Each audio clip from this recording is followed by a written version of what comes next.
여호와는 나의 목자시니 내게 부족함이 없으리로다. 그가 나를 푸른 풀밭에 누이시며 쉴 만한 물가로 인도하시는도다. 내 영혼을 소생시키시고 자기 이름을 위하여 의의 길로 인도하시는도다. 내가 사망의 음침한 골짜기로 다닐지라도 해를 두려워하지 않을 것은 주께서 나와 함께 하심이라. 주의 지팡이와 막대기가 나를 안위하시나이다. 주께서 내 원수의 목전에서 내게 상을 차려주시고 기름을 내 머리에 부으셨으니 내 잔이 넘치나이다. 내 평생의 선하심과 인자하심이 반드시 나를 따르리니 내가 여호와의 집에 영원히 살리로다. 아멘. 우리에게 주신 하나님의 말씀입니다. 옆에 있는 우리 영적인 가족들과 함께 인사 나눌까요? 사랑합니다. 축복합니다.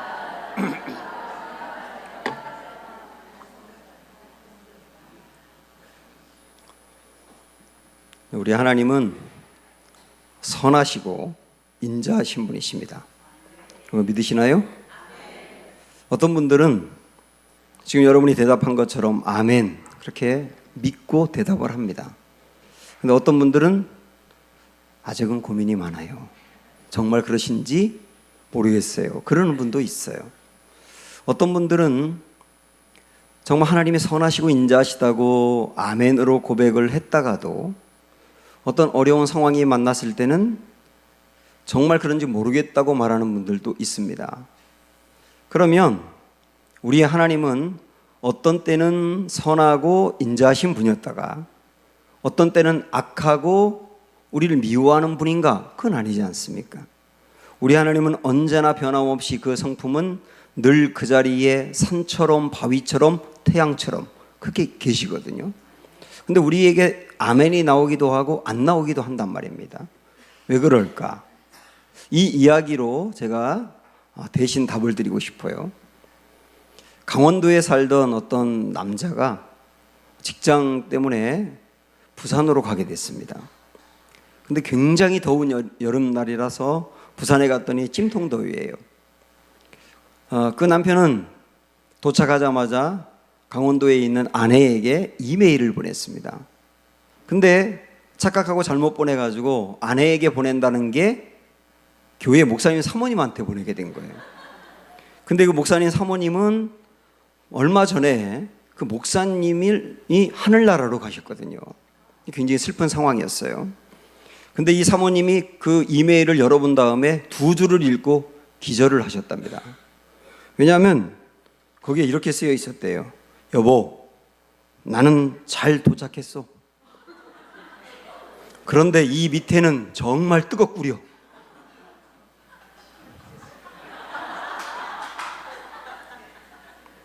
출처가 잘못된 이메일 때문에 이렇게 힘들었다는 거예요. 기독교인에게 아주 중요한 것이 믿음입니다. 하나님을 신뢰하는 믿음. 그런데 이 믿음의 기초가 잘못된 데 세워지게 되면 이 믿음이 늘 일정하지가 않고 항상 흔들려요. 많은 분들이 자기의 감정에 믿음의 기초를 세웁니다. 예를 들어서 제가 자주 드리는 질문이지만 여러분 구원 받으셨죠? 그런데 이 구원 받았다고 하는 증거가 뭐냐고 묻는다면 어떤 분들은 이렇게 대답을 합니다. 제가 마음이 평안해요. 마음이 평안하다라고 하는 것은 감정이에요. 느낌이란 말입니다. 감정과 느낌, 평안하다고 하는 감정과 느낌 때문에 내가 구원을 받았다고 생각한다면 평안하지 않고 불안할 때는 구원의 확신이 없는 거예요. 근데 구원의 확신이라고 하는 게 내 마음의 평안과 불안에 따라서 있다가도 없고 없다가도 있는 것이냐? 그렇지는 않잖아요. 그래서 내 감정의 믿음의 기초를 세워두는 사람은 흔들릴 수밖에 없는 거예요. 기도도 마찬가지입니다. 어떤 사람이 어떤 문제를 놓고 기도하다가 기도했더니 내 마음이 너무나 기분이 좋아요. 굉장히 기분이 좋아졌어, 기도하다 보니까. 그러면 그분은 어떻게 생각하느냐 하면 내 마음에 기분이 좋은 거 보니까 하나님이 응답해 주시기 확실하다. 그러니까 내 마음에 기분이 좋다는 것도 감정이거든요. 느낌인데 이 감정과 느낌에 따라서 하나님이 도와주실 거야 라고 한다면 내 마음은 기분이 좋았는데 하나님이 도와주시지 않으면 그게 어떻게 되는 거예요? 이런 그 기초가 연약한 부분들은 우리를 늘 힘들게 만들고 흔들리게 만든다, 그 얘기예요. 그래서 감정에 우리의 신앙의 기초를 둘 것이 아니고 어디다 두어야 되느냐 하면 영원히 흔들리지 않는 하나님의 말씀에 두어야 합니다. 이게 굉장히 중요한 부분이에요. 예를 들어서 아까 구원의 확신이 있습니까? 당신 구원받았습니까? 그 증거가 뭡니까? 라고 물어봤을 때 평안해요 라고 하면 안 된다 그랬잖아요. 왜냐하면 그건 마음이 흔들리니까요. 그런데 내가 지금 사는 게 힘들고 어려워서 어려운 고난을 만났기 때문에 정말 내 마음은 평안하지 않아요. 너무 불안하고 힘들고 걱정이 돼요. 그러나 그럼에도 불구하고 저는 영원히 변함없는 하나님의 말씀, 주 예수 그리스도를 믿으면 구원을 받는다는 그 말씀, 내게 변함이 없어요. 나는 여전히 주님을 믿고 있고요, 주님이 내 그리스도라고 확신하고 있고 내 주인이라고 믿고 있어요. 그런다면 그게 구원인 거예요. 내 감정과 상관없이 말씀을 진짜 믿는 게 구원이란 말이죠. 기도응답도 마찬가지입니다. 요즘 진짜 사는 게 힘들고 어려워도, 그래서 기도해도 하나님이 정말 도와주신다는 확신이 내게 부족해도, 그래서 기분이 별로 좋지 않아도, 그러나 하나님이 말씀하셨지 않습니까? 너는 내게 부르짖으라 내가 내게 응답하겠고 크고 은밀한 일을 보리라. 이 말씀을 믿어요 라고 나아간다면 그게 믿음인 거예요. 기초를 어디에 두느냐가 이렇게 중요하다, 그 얘기입니다. 다윗은 시편 23편을 우리가 지금 보고 있지만 그 시편 23편은 다윗의 인생의 요약판이라고 할 수 있습니다. 수많은 일이 일어났고 좋을 때도 있었고 안 좋을 때도 있었고, 이 굴곡이 굉장히 심했던 인생이고 인생의 부침도 있어서 늘 좋았던 것만이 절대 아니고, 그 모든 게 시편 23편에 그대로 나와 있지 않습니까? 그러나 그런 여러 가지 많은 상황과 어려움들이 있었지만 다윗에겐 이 믿음이 있는 거예요. 6절에 있는 이 말씀, 내 평생에 선하심과 인자하심이 반드시 나를 따르리니. 여기에 다윗의 고백은 뭐냐면, 나의 하나님은 선하신 분이세요. 나의 하나님은 인자하신 분이세요. 그의 상황과 상관없이 내 하나님이 선한 분이고 인자하신 분이라고 하는 이 믿음이 다윗을 지탱했던 거예요. 흔들릴 수 있는 상황에서도 이 믿음을 붙들었기 때문에 일어설 수 있었던 겁니다. 오늘 또 저는 여러분들이 이 믿음 붙드시기를 축복합니다. 그러면 선하다는 말이 뭐냐? 선하다는 말이 뭐냐? 선하다는 말은 굿니스라고 하는 영어 단어를 쓰고 있는데, 성령의 9가지 열매 중에 양선이라는 열매가 있지 않습니까? 그 양선이라고 하는 열매가 선하심이라고 할 수가 있어요. 조금 더 다르게 표현한다면, 하나님은 우리가 어떤 어려움과 상황을 만나든지 끝내 우리를 유익된 길로 인도하신다, 이렇게 이해하셔도 됩니다. 다시 한번요. 우리가 여러 가지 어려운 상황들도 많이 만나지만 어떤 상황을 만나든지 하나님은 끝내 우리에게 유익된 길로 인도하신다. 그 인도하시는 분을 선하신 하나님이라고 말하는 거예요. 이 선하신 하나님을 가장 잘 보여주는 구절 중에 하나가 마태복음 12장 20절인데, 자, 이 말씀 읽어볼까요? 시작. 상한 갈대를 꺾지 아니하며 꺼져가는 심지를 끄지 아니하기를 심판하여 이를 때까지 하리니. 살아가다 보면 상한 갈대같이 꺾여져 가지고 그의 인생이 꺾여졌어요. 내가 원하는 대로 되지 않았어요. 꺾여져서 그 향하는 곳이 땅이에요. 이러다가 꺾여진 갈대는 조금 있으면 죽지 않습니까? 그런 인생이 있단 말이죠. 그런데 우리 주님 뭐라고 말씀하시느냐면, 주님은 그 꺾여진 갈대라고 해서 버리지 않고 그것도 끝내 살려낸다. 어떤 사람은 기름이 다 떨어져 가지고 꺼져가는 등불 같은 경우가 있어요. 저도 어릴 적에 시골에 살 때 등불을 켰었거든요. 근데 거기에 등잔에 있는 등불을 켜면 기름이 떨어질 때 마지막에 시큼한 연기가 나면서 냄새만 나고 불을 밝히지 못하지 않습니까? 그 꺼지기 직전의 상태가 바로 이 본문의 말씀이에요. 사람 중에는 꺼지기 바로 직전의 상태인 사람이 있습니다. 그를 바라보면 소망이 꺼졌어요. 미래가 너무 암담해요. 이렇게 끝날 것만 같아요. 그런 사람들이 꺼지기 직전의 상태거든요. 근데 우리 주님은 그런 사람들도 완전히 꺼뜨리는 게 아니라 불꽃을 다시 살려내서 일으켜 세운단 말이에요. 근데 그걸 언제까지 하느냐? 심판하여 이를 때까지라고 했습니다. 심판하여 이를 때까지. 그 말은 뭐냐면 그 사람이 심판 직전에 갔을 때까지, 한 발자국 더 넘어가면 하나님의 심판을 받아서 끝날 수 있는 상황까지도 포기하지 않고 끝내 그를 건져낸다. 이분을 뭐라고 말한다고요? 선하신 하나님이라고 말한다고. 다윗의 인생에도 그런 어려움들이 많이 있었고요. 성경에 그런 사람들이 얼마나 많이 나옵니까? 가늠하다가 현장에서 잡힌 여인, 그리고 많은 사람들로부터 손가락질을 받던 사케오, 그리고 예수님이 십자가에서 못 박혀 돌아가실 때 한쪽 편에서 마지막 십자가에 매달려 있는 한 강도. 다 이 사람들도 상한 갈대고 꺼져가는 등불 같은 사람들인데, 그런데 주님은 그들까지도 끝내 건져내셔서 죄악 가운데 빠져있는 사람은 회개시키고, 회개하지 않으면 때려서라도 회개시키고, 그리고 변화시켜서 끝내 그를 살려내시잖아요. 그분이 바로 선하신 하나님이시라고.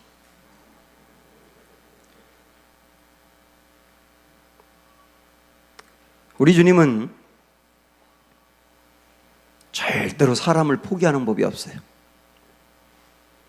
제가 군대에 처음 입대해서 군목으로 목회를 시작했는데 한 1년쯤 지나고 거기에 대대장의 그 직함을 갖고 있는 굉장히 직급이 높은 분이죠. 그분이 어떤 일로 인해서 저에게 삐졌는데 도무지 이게 풀리지가 않는 거예요.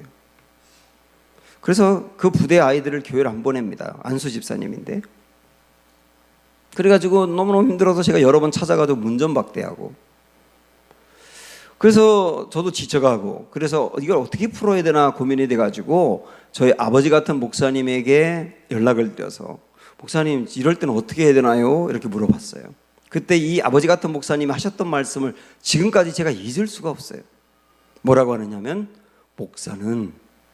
목사는 절대로 사람을 포기하지 않아. 하나님이 그러시니까. 제가 그 말씀을 잊을 수가 없어요. 제가 그분을 끝까지 포기하지 않고 그분을 위해서 기도하고 찾아가고 또 찾아갔더니 끝내 변화되더라고. 우리 주님은 사람을 포기하지 않아요. 어떤 경우든 포기하지 않아요. 그리고 그의 인생을 찾아가세요. 죄악 가운데 있는 인생은 변화시켜가고, 고난 가운데 주저앉아 있는 사람의 인생에도 찾아가서 그 고난을 통하여 고난도 선용하세요. 고난도 선용해서 그 고난마저도 그에게 유익되게 하세요. 다윗이 사울로부터 쫓겨다니면서 얼마나 고난을 많이 당했습니까? 그런데 하나님이 그 고난을 자체를 금방 제거한 것은 아니었지만 그 고난을 당하는 다윗에게 결국은 어떻게 하시느냐면 왕이 될 수 있는 사람으로, 아주 훌륭한 왕이 될 수 있는 사람으로 그를 다듬어 가시잖아요. 이게 선용했다는 말이에요. 바세바를 범하고 그가 넘어져 있을 때 하나님이 그의 인생에 찾아가서 그 죄악 가운데 그를 버린 것이 아니고 그걸 통하여 철저히 회개하게 만들고, 나도 내 능력으로 의로운 사람이 될 수 없고 하나님이 매 순간마다 지켜주시지 않으면 나도 언제든 넘어질 수 있다는 것을 깨닫게 하시고 겸손하게 만드셨어요. 그의 아들이 아버지의 자리를 차지하기 위해서 아버지를 밀어내고 구테타를 일으켰을 때 사람들 보기에도 민망하고 부끄럽고 화가 치밀어 오르고 그 아들이 불쌍하기도 하고 한 이 오만 가지 감정이 섞여 있는 그 상황 속에서 하나님은 그것마저도 선용을 하셔가지고 아들 때문에 일어난 이 비극적인 사건 속에서 그는 철저히 낮아지게 하시고 주님만 바라보게 하시고, 이런 과정으로 그를 다듬어 가신단 말이에요. 그게 선하신 하나님의 역사입니다. 그래서 끝내 우리를 유익되게 하신단 말이에요. 제가 이번에 일본에 갔을 때 그 일본 교회의 사모님이 일본 분이십니다. 기꼬상이라고. 근데 한국말을 잘하세요. 저에게 이렇게 묻더라고요. 목사님 지금까지 목회하시면서 목회를 그만두고 싶을 때 없었어요? 목사님 목회에서 최고 위기가 언제였어요? 이렇게 묻더라고요. 제가 생각을 해봤습니다. 지금까지 목회하면서 그럴 때가 언제였는가? 그랬더니 군목 시절이 생각이 나는 거예요. 제가 너무 깊은 영적 침체에 빠져서 목회해야 할 맛도 다 잃어버리고, 제 나이가 30 그때 1살인가였거든요. 굉장히 젊을 때인데 힘없이 무기력하게 매일매일 지내면서 다 그만두고 싶다고 생각할 때, 그때가 생각이 나는 거예요. 그때 우리 주님이 제 주변에 있는 친구들을 통해서 옷 살리기 돈으로 인도해서 거기서 기도하게 하고,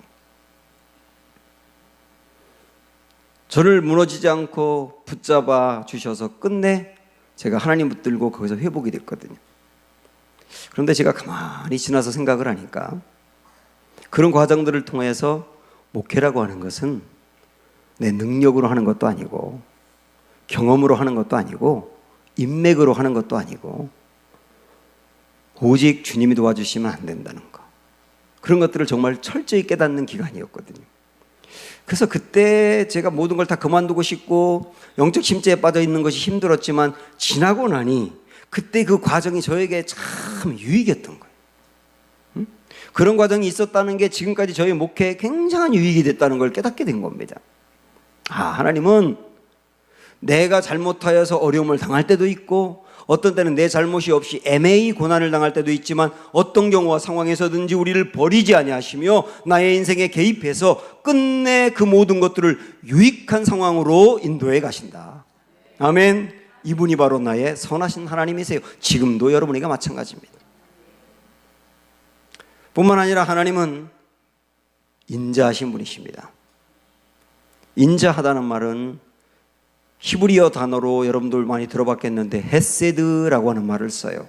이걸 해석한다면 한결같은 사랑, 한결같은 사랑.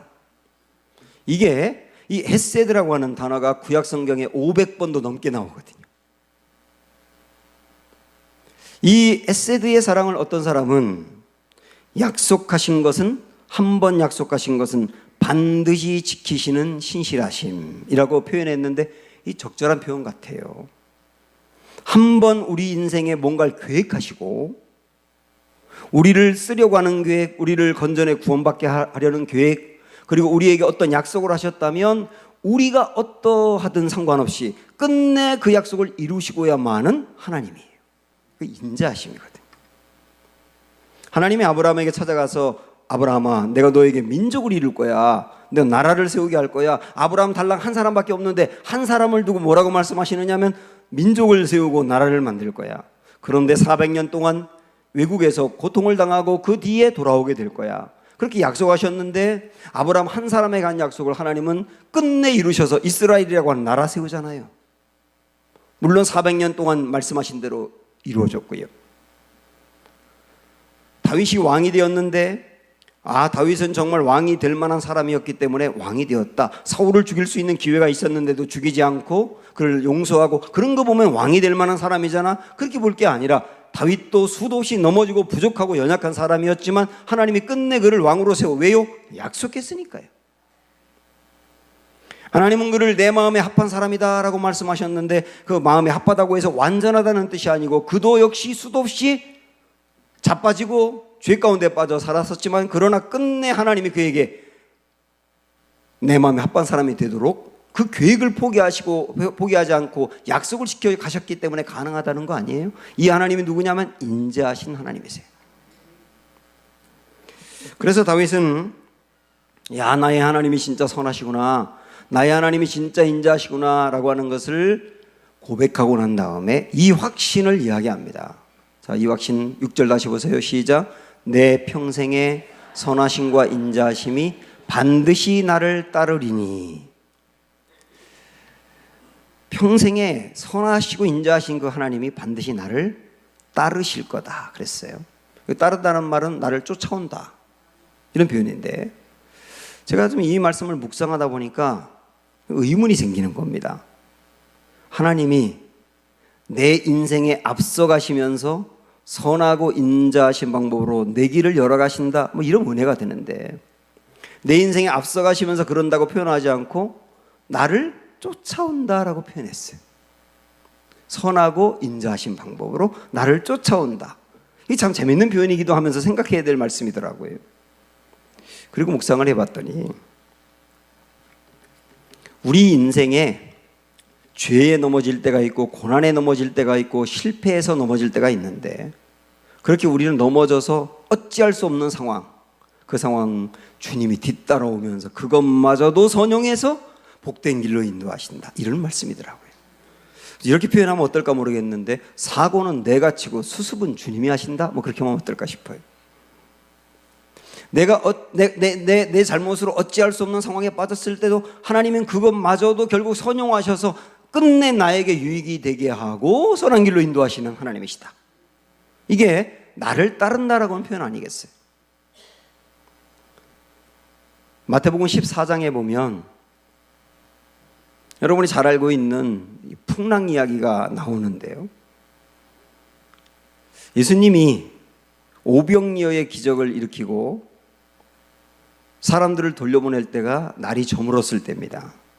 사람들을 다 돌려보내고 예수님은 산으로 기도하러 가시면서 제자들에게는 배를 타고 바다 건너로 가라고 그러시거든요. 그때가 날이 저물었을 때라고요. 그런데 제자들이 배를 타고 그 바다 건너로 가던 중간쯤에 큰 풍랑을 만나게 됩니다. 저도 그 갈릴리 그 바다기도 뭐 바다라고 하기보다는 호수인데 그것을 2번이나 배를 타고 넘어가 봤는데 그렇게 이렇게 길지 않아요, 시간이. 그래서 잘 잡아봐야 밤 9시쯤 되었을 거예요. 밤 9시에 제자들이 큰 태풍을 만난 겁니다. 그런데 예수님이 그 제자들에게 찾아온 시간이 밤 사경이라고 했거든요. 밤 사경. 이 밤 사경은 이스라엘 사람들의 시간으로 보면 새벽 3시에서 6시 사이예요. 그게 밤 사경입니다. 주님이 그때 찾아왔습니다. 3시에 찾아왔다고 우리가 그냥 가정을 하더라도 제자들이 풍랑을 만나고 6시간 동안 그대로 둔 다음에 찾아오신 거예요.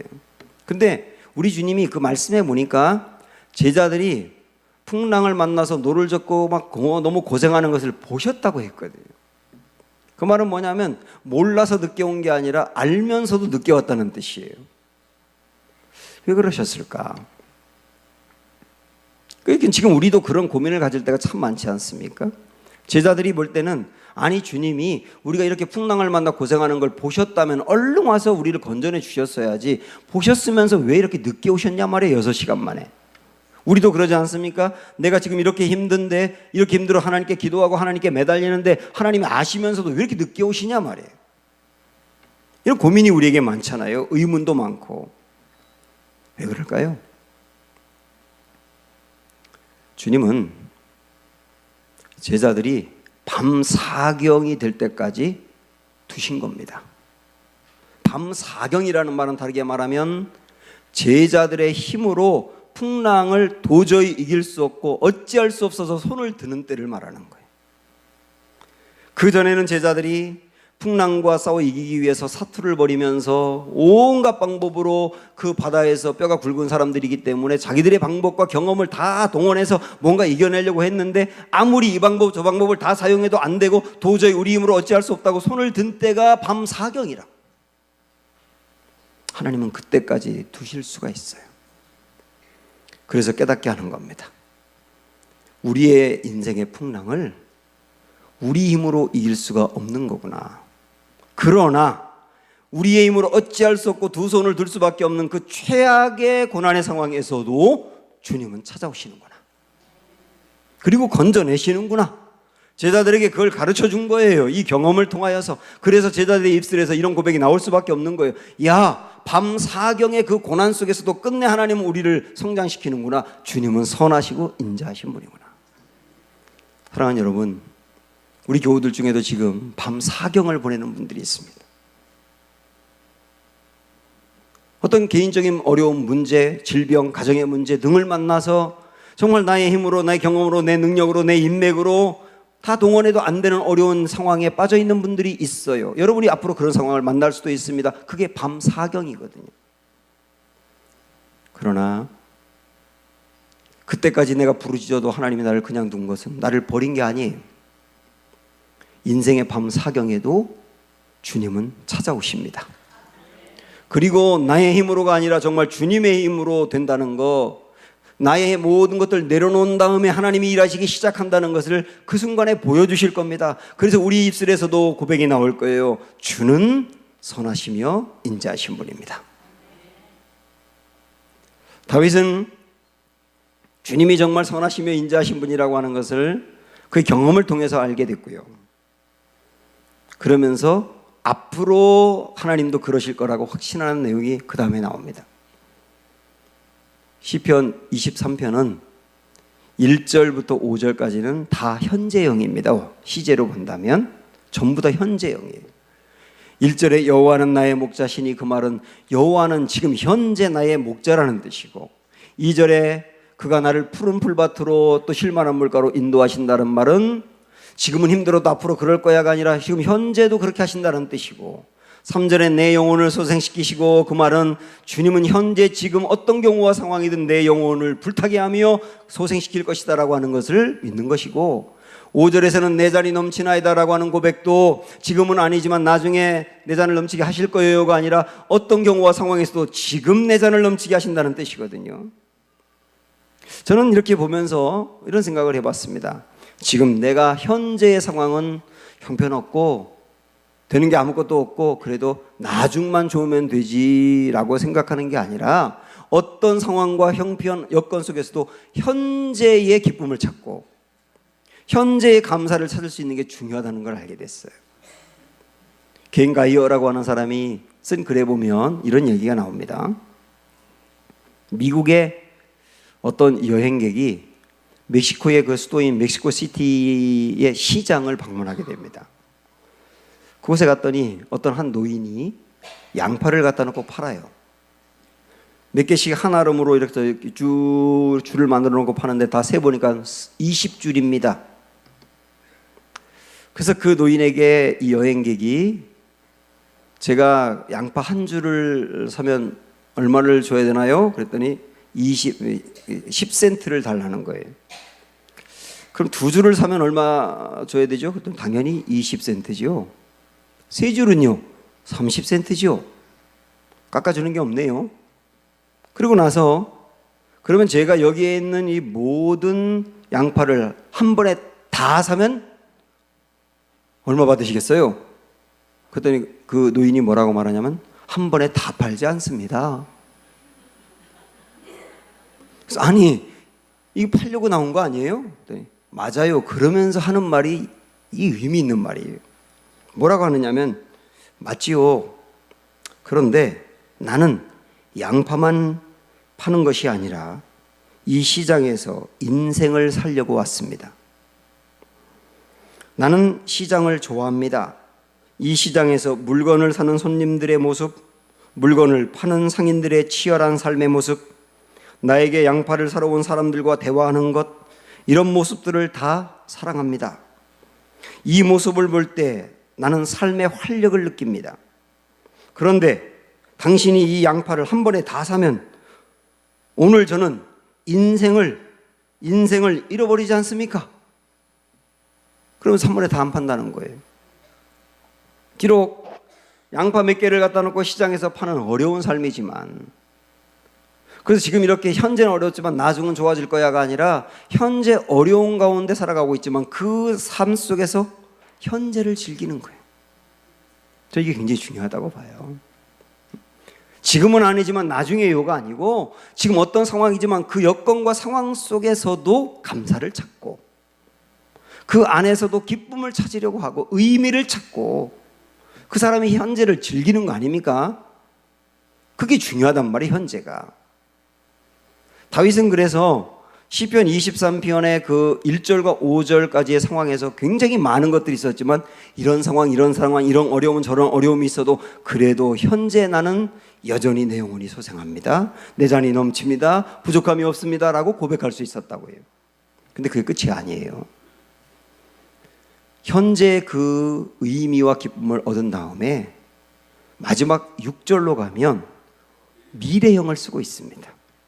자, 한번 읽어봅니다. 시작. 내 평생에 선하심과 인자하심이 반드시 나를 따르리니. 이 말씀은 좀 다르게 읽으면 내 평생의 선하심과 인자하심이 반드시 나를 따를 것입니다. 조동사, 미래형 조동사 will을 쓰고 있거든요. 다윗의 고백은 이런 겁니다. 과거부터 지금까지 하나님이 나의 인생에 역사한 것을 정리해 보았습니다. 결코 만만치 않은 삶이었고요. 굴곡도 있었고 어려움도 있었지만 그래도 하나님은 결국 선하고 인자하신 분이었습니다. 그래서 저는 고백할 수 있습니다. 앞으로 제가 어떤 어려움을 만날지 모릅니다. 어떤 인생의 어려움들이 나를 기다리고 있을지 모릅니다. 그러나 저는 확신합니다. 어떤 경우와 상황이든 나의 하나님은 선하시고 인자하신 분이 될 것입니다. 그것을 아주 강조하는 의미로 반드시라고 말하고 있잖아요. 반드시 그럴 겁니다. 이게 신앙이에요. 사랑하는 여러분도 살아가다 보면 현재도 그럴 수가 있고요. 굉장히 어려운 일을 만날 수 있는데 그때 꼭 이렇게 적용하셔야 돼요. 자, 예를 들어서 지금 도무지 살고 싶지 않은 어려운 일을 만났을 때 어떤 분들은 과거를 돌아보니 사랑하는 남편이 나를 두고 먼저 떠난 적이 있어요.